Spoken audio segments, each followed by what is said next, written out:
राधे राधे भक्त जन, आज आप सुनेंगे चैत्र मास में चैत व्रत कथा हिंदी में। पूर्वजों लोग कहते हैं कि व्रती लोग उपवास रहकर अगर छठ माता का व्रत कथा सुनती है, भजन सुनती है तो उनकी मन का शांति मिलता है, उपवास करने में उनकी हिम्मत मिलती है। इसलिए छठ व्रत कथा सुनना चाहिए। छठी माता की जय हो, छठी माता की जय हो। चैत महीना में सभी लोग छठ पूजा नहीं कर पाते हैं, क्योंकि चैत महीना तो ऐसे ही तपता है, लू चलता है। बहुत लोग ऐसा है कि ये छठ पूजा सभी लोग तो करते नहीं है, जिसका मनौती होता है वही करती है। इस व्रत को करने में व्रती लोग का बहुत तकलीफ होता है, गला सूख जाता है, प्यास लगता है। इतना है कि कितना व्रती लोग तो बेहोश भी हो जाती है, क्योंकि ताप नहीं सह पाती है। तब आइए हम लोग छठ माता का एक छोटा सा कथा सुनते हैं। एक घर में एक सास और ननद एक बहू थी। बहू का 3 साल शादी का हो गया था, उनकी संतान नहीं हुए। सास और ननद दोनों मिलकर कहने लगी कि 3 साल शादी का हो गया, अभी तक तो तू मेरे पोता नहीं दिया। अगर तू संतान नहीं देगी तो मेरा घर छोड़कर चला जा, मैं अपना बेटा को दूसरा शादी करवाऊंगी। बहू कहती है कि सासू माँ, मेरा अगर संतान नहीं होता है तो इसमें मेरा क्या कसूर है, ये तो भगवान का कसूर है। सास ननद मिलकर सलाह करती है कि जब ले भैया घर में रहेंगे तब ले तो इसे हम लोग घर से नहीं निकाल पाएंगे। भैया को क्यों न माँ हम लोग परदेश बैठा देते हैं, वो परदेश चले जाएंगे तो इस बाजिन को घर से हम लोग निकाले में आसानी होगा। माँ बेटी मिल कर अपना बेटा को पोल्हा पटाकर उन्हें परदेश बैठा देते हैं। इधर उनकी बीबी को घर से निकाल देते हैं। इतना धूप उठा था, लू भी चल रहा था, उसी में सुदमिया को निकाल देते हैं। सुदमिया एक गाछ के पास जाकर बैठ जाती है। कुछ औरत लोग चैत्रा मास के छठ पूजा कर रही थी। वो औरत वही गाछ के पास बैठी बैठी रो रही थी।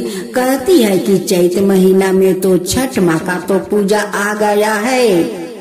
ऐसे तो मैं काल से कुछ नहीं खाया हूँ, अब मैं 3 दिन क्यों 4 दिन हो जाता है, 4 दिन उपास कैसे रहूंगी। सुदमिया उसी गाछ के पास बैठे बैठे छठ माँ को गुहार रही थी कि माता, आपका सहारा मुझे है, आपका सेवा मुझे कोई नहीं है। मेरा पति तो परदेश चला गया है, घर से सास ननद मिलकर मुझे घर से निकाल दिया है। मेरा कोई संतान नहीं हुआ है, इसलिए घर से मेरे सास ननद निकाल दिया है। आपका पूजा आ गया है, मैं तो काल से उपास हूँ, आपका 4 दिन मैं कैसे उपास रह सकती हूँ। माँ मुझे शक्ति दो कि आपका व्रत मैं श्रद्धा पूर्वक कर सकूँ। एक औरत उसी गाछ के पास से गुजर रही थी। देखती है कि उस औरत गाछ के पास बैठी है, उनकी मुंह को सब सूख गया है। औरत कहती है कि तुम इस धूप में क्यों इस गाछ के पास बैठी हो। वो रोने लगती है, कहती है कि मेरे सास ननद मुझे घर से निकाल दिया है, मैं जो बाजिन हूँ उसलिए घर से निकाल दिया है।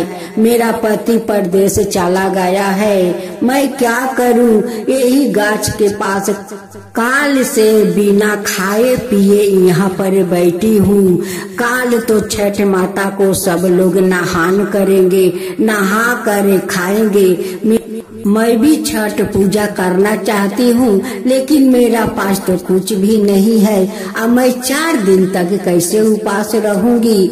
अब वो औरत उस पर माया आ जाती है, कहती है कि ठीक है, तुम छठ पूजा करोगी तो चलो मेरे साथ, मेरा घर चलो, मेरे साथ तुम भी पूजा कर लेना। उस औरत सुदमिया को अपना घर बुला कर ले जाती है और उनके साथ साथ सुदमिया सारा नियम पालन करती है, श्रद्धा पूर्वक छठ माता का व्रत करती है। पारण के दिन उनकी पति परदेश से आ जाते हैं। जब घर में जाकर अपना पत्नी को खोजते हैं, माँ से कहता है कि माँ मेरी पत्नी कहाँ है, वो तो दिख नहीं रही है। माँ कहती है कि बेटा वो ना जाने कहाँ गई है, 2 दिन से तो उसका पता नहीं है। लेकिन माँ तो झूठ बोल दी, ये नहीं बोली कि हम दोनों माँ बेटी मिलकर उसे घर से निकाल दिया है। सुदमिया का पति कहते हैं कि बिना पूछे वो कहाँ जा सकती है, वो तो जरूर कुछ ना कुछ हुआ है, इसलिए वो घर में नहीं देख रही है। जिस औरत अपना घर में बुला कर ले गई थी, उनसे पूजा करवाई। पारण के दिन उन्हें भोजन उजन करवा के कहती है कि बहन तुम जब तक चाहो तब तक मेरे घर में रह सकती हो। सुदमिया कहती है कि नहीं बहन, आप जो आज किया है वो कोई अपना नहीं कर सकते हैं। जो आप कर दिया है मेरे लिए तो बहुत है, मेरे लिए तो आप देवी है कि देवी बनकर आए और अपना घर ले जाकर मुझे सारा नियम पालन के साथ पूजा पाठ करवाए। बहन इससे ज्यादा मुझे क्या खुशी मिलेगा। मैं उसी गाछ के पास चला जाता हूँ। उधर उनके पति खोजते खोजते उसी गाछ से गुजर रहे थे। देखता है कि उनकी पत्नी उस गाछ के पास बैठी है। कहने लगा कि तुम इस गाछ के पास बैठी हो क्यों? कहने लगी रो रो के कि देखिए आपका बहन और माँ, मुझे संतान नहीं होता है, मैं तो बाजिन हूँ, उसलिए तो 2 दिन से वो लोग घर से निकाल दिया है। आज एक बहन आई थी कि मुझे सहारा दी, मुझे छठ पूजा करवाई है, वो तो मेरे लिए देवी बनकर आई, अपना घर ले गई, मुझसे छठ पूजा करवाई, मैं पारण उरण सब वो करवाई। मैं कितना दिन उनकी माथे पर बैठकर मैं खा सकती थी, उसलिए मैं इस गाछ के पास आकर फिर से बैठी हूँ। पत्नी का बात सुनकर उनकी पति का आंख से आंसू झरझर गिरने लगता है कि मेरे पीछे मेरी माँ और बहन ने मेरी पत्नी के साथ ऐसा हरकत की। उनकी पति अपना साथ अपना पत्नी को घर ले आते हैं आदर सम्मान से, और तो ननद और सासू माँ कुछ नहीं कहती है। उसी रात सुदमिया का पेट में संतान आ जाता है। छठ माँ का कृपा हो गया सुदमिया पर और उनकी पेट में संतान आ गया। कुछ दिन का बाद उनकी पेट में दौड़ने लगे। अपना पति से कहती है कि सुनते हो जी, आप पापा बनने वाले हो, मेरे पेट में आपका संतान दौड़ रहा है। 9 महीना का बाद खूब सुंदर सुदमिया एक लड़का और एक लड़की जोरुआ संतान को जन्म देती है। दोनों पति पत्नी का खुशी का ठिकाना नहीं है। अब तो सास और ननद का मुंह में तो काली लाग गया। अब तो नहीं कुछ कह पा रही थी और नहीं कुछ सुन रही थी। सुदमिया का पति कहते हैं कि देखो, हम लोग अपना दोनों संतान के लिए 5 साल के लिए मनौती माँ से मांगते हैं कि हे छठ माँ, जैसे हमारा 2 संतान एक साथ दिया, मेरे घर में खुशियाँ भर दिया, आपका 5 साल तक हम लोग दोनों मिलकर छठ पूजा करेंगे। जब उस बुढ़िया का बेटी ससुराल में जाती है, 2-3 साल रहती है, उन्हें भी संतान नहीं होता है। उनकी पति आकर उनकी महके में छोड़ जाते हैं और उनकी माँ से कहते हैं कि आपका बेटी बाज है, मैं अपना घर में नहीं रख सकती हूँ। अगर वो संतान नहीं देगी तो मेरा आगे मुझे संसार कैसे चलेगा, मेरा संसार कैसे बसेगा। आपका बेटी आपके पास रखिएगा। कहावत झूठ नहीं है।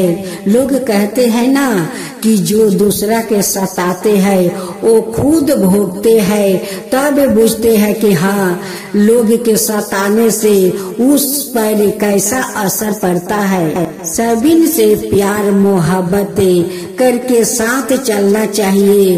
कोई भगवान का पूजा व्रत हो, पहले सारा दुनिया के लिए आशीर्वाद मांगो, तब अपना लिए मांगो। तभी देवी देवताओं भी खुश होते हैं कि देखो पहले दूसरे के लिए मांगते हैं, उसका बाद अपना लिया मांगता है, तो भगवान सभी को इच्छा को पूरा करते हैं।